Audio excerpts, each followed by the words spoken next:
E a palavra do Senhor diz o seguinte: e quando orardes, não sereis como os hipócritas, porque gostam de orar em pé, na sinagoga, nos cantos das praças, para serem vistos pelos homens. Em verdade vos digo que eles já receberam a recompensa. Tu, porém, quando orares, entra no teu quarto, fecha a porta, orarás a teu Pai que está em secreto, e teu Pai que vê em secreto te recompensará. E orando não useis de vãs repetições, como os gentios, porque presumem que pelo seu muito falar serão ouvidos. Não vos assemelheis, pois, a eles, porque Deus, o vosso Pai, sabe o de que tendes necessidade, antes que lhe o peçais. Portanto, vós orareis assim: Pai nosso que estás no céu, santificado seja o teu nome. Venha o teu reino, faça-se a tua vontade, assim na terra como no céu. O pão nosso de cada dia dá-nos hoje. Perdoa-nos as nossas dívidas, assim como nós temos perdoado aos nossos devedores. Não nos deixes cair em tentação, mas livra-nos do mal, pois teu é o reino, o poder e a glória para sempre. Amém. Porque se perdoardes aos homens as suas ofensas, também vosso Pai Celeste vos perdoará. Se, porém, não perdoardes aos homens as suas ofensas, tampouco vosso Pai vos perdoará as vossas ofensas.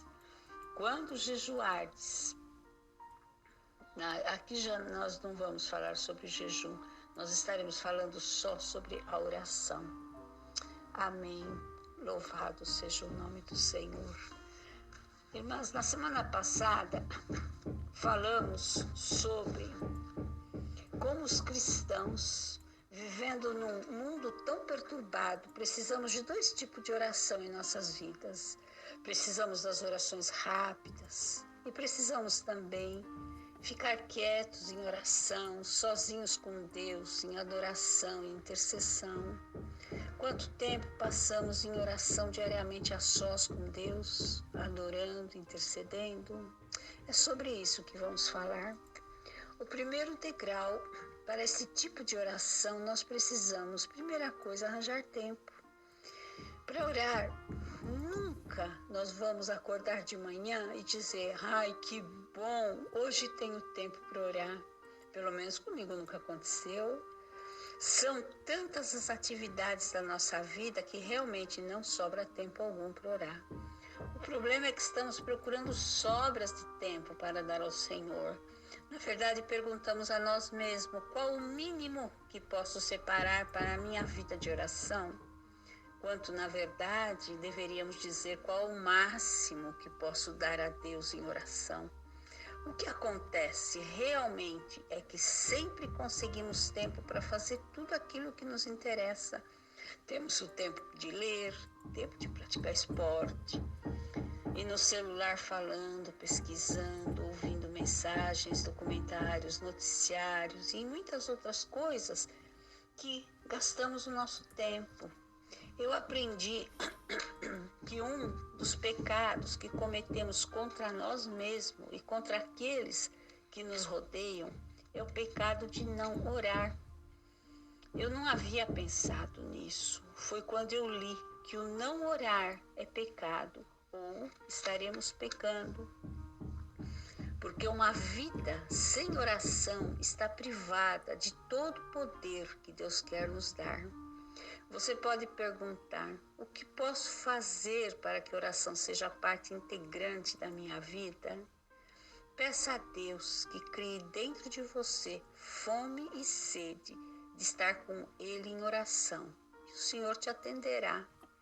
Em Mateus 5,6 diz: bem-aventurado os que têm fome e sede de justiça, porque serão fartos.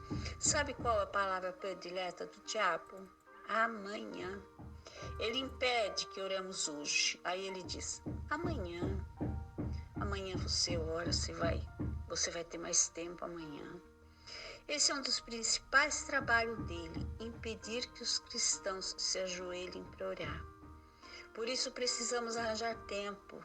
Interessante, na narrativa de Marta e Maria, nós vamos ver lá que Maria não foi correndo na presença de Jesus com uma porção de pedidos urgentes que queria e voltou correndo para o trabalho.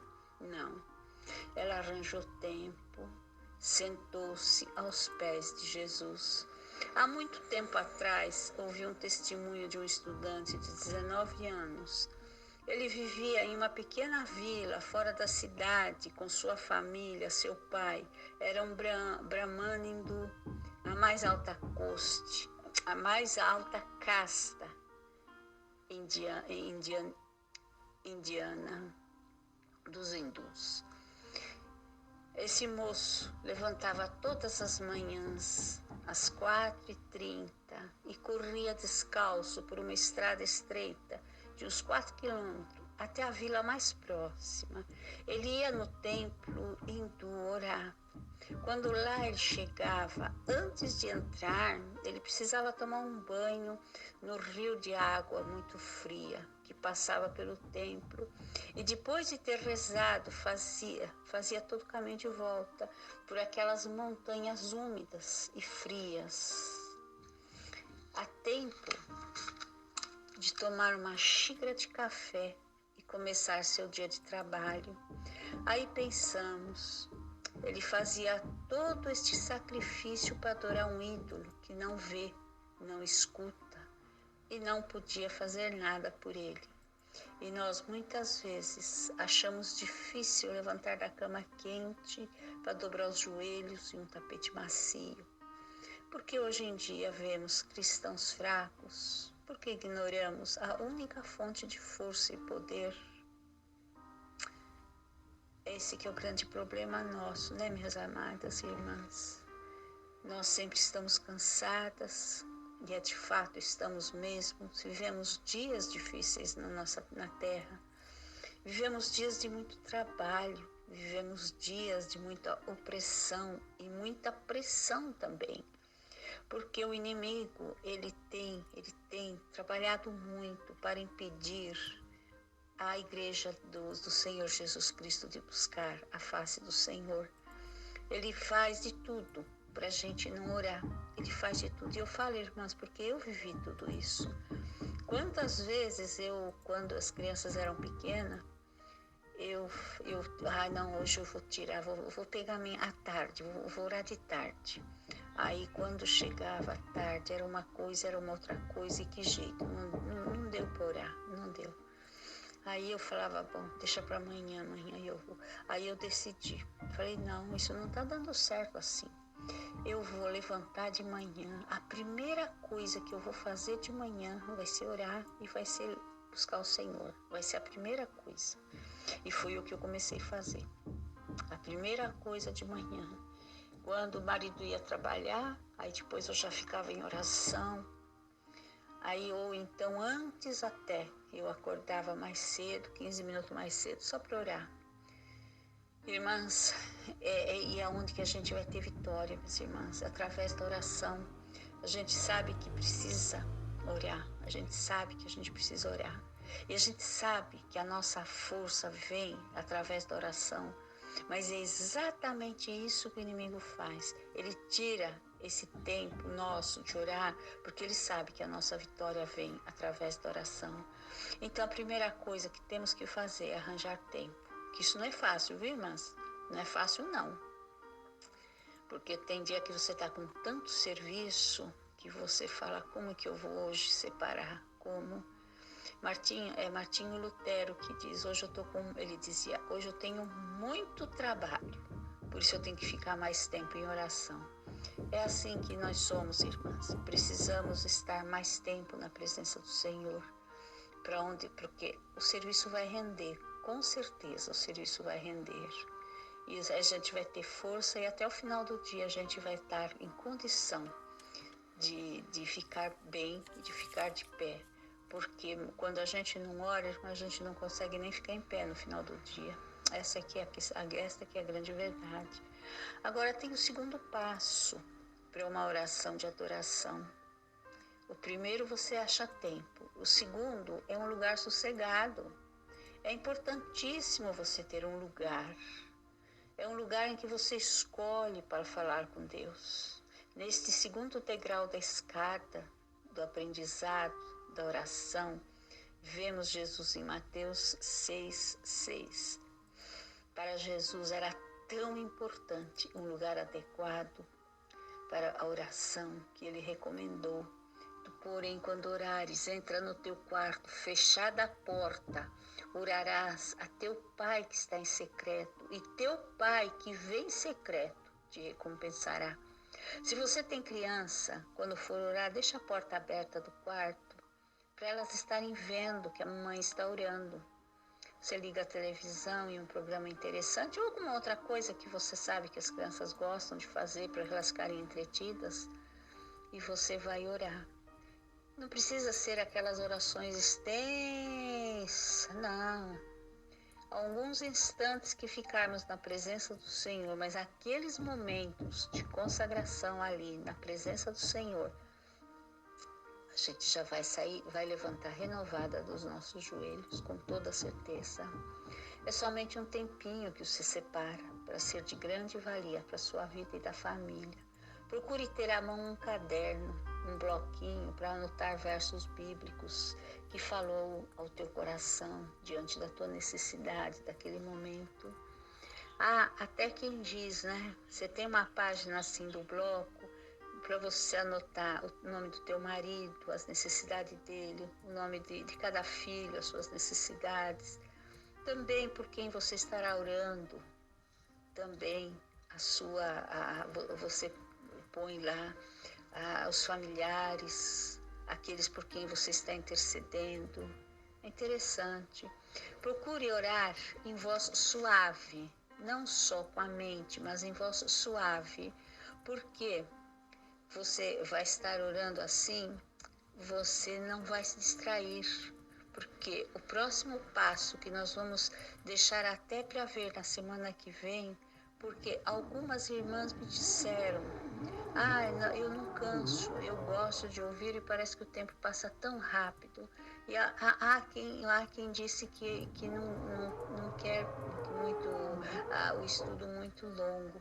Então eu falei, vamos então usar o meio termo, né, para agradar todas. Então esse terceiro degrau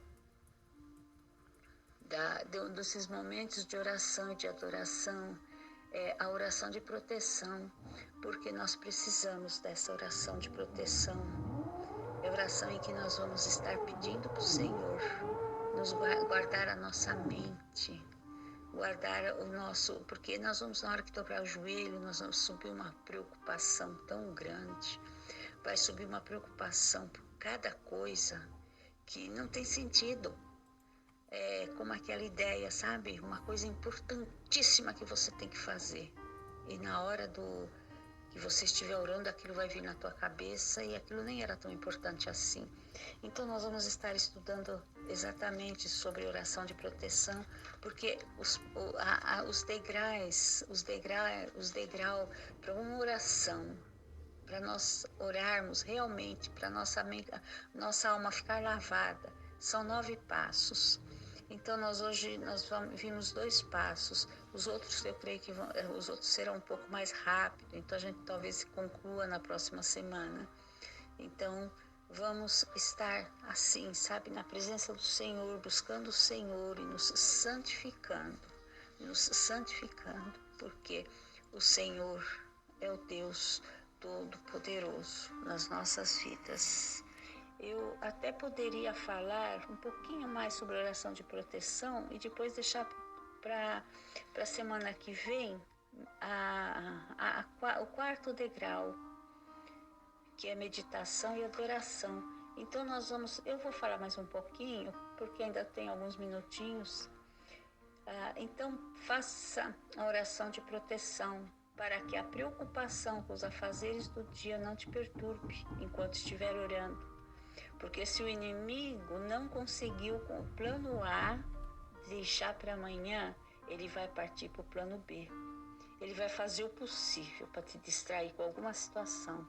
Exemplo, alguma coisa que você precisava fazer há semanas, mas naquele momento se tornou inadiável. E a maioria das vezes, aquele trabalho inadiável vai ficar sem fazer, vai continuar lá. Por quê? Porque é o que o inimigo faz.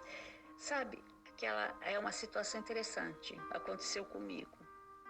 A camisa precisava de um botão. E essa camisa eu fui passar, mas ela precisava de botão. Eu falei, vou deixar ela do lado aqui, depois eu prego esse botão. E lá passou os dias, e lá ficou essa camisa.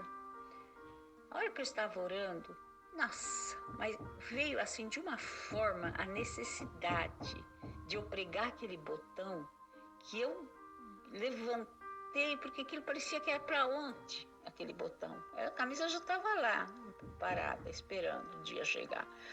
Levantei e fui correndo. Aí eu vi no caminho outra coisa para fazer. Ixi, eu falei, nossa. Aí comecei a fazer outra coisa. Quando eu vi, eu estava já na atividade.